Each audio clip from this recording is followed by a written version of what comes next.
eti wahenga utasikia eti mke bora aliofunzwa na wazazi. Koma, mke bora yule anofikiri, mwenye akili na kujadili, akalipanga jambo likapangika. Huyo aliochezwa, aliofunzwa na wazazi, akaingia kwenye ndoa, akaota mapembe.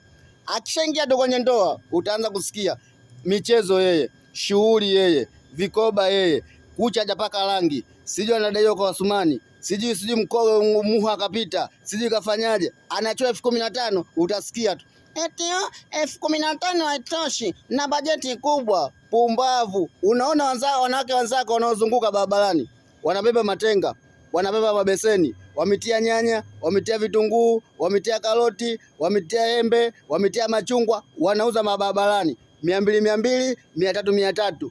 Zile zote zile nyumba ndogo, kipindi cha Mheshimiwa Kikwete, Jakaya Kikwete, zile zilikuwa nyumba ndogo zile. Mtu ana wanawake watatu anamiliki tu, hela zinaingia tu. Sasa hivi serikali imekuwa hali tete. Mama Samia Suluhu Hassan kaikamata hela ndaki, anakuambia hii hela yote kwenye miradi. Alafu unatoa 15,000 tu, hela haitoshi. Unajua 15,000 zinapatikana. Pumbavu. Eti mume wangu siku hizi anijali, anachepuka. Sasa anachepuka, umenichepusha kwa sababu mwanamume lazima ajaliwe. Umliwaza akirudi. Wewe mwanamume akirudi akirudi mwanamume ataacha kuchepuka. Mwacha kajiliwaze. Kule adaiwi kodi, adaiwi mtoto anaumwa, adaiwi kodi ya umeme. Akimaliza mchawi kondomu tu. Sasa nenda kauze beseni sasa na nyanya ukaone ukafua 15,000 unaipata vipi? Kinyesi chako. Nyaka.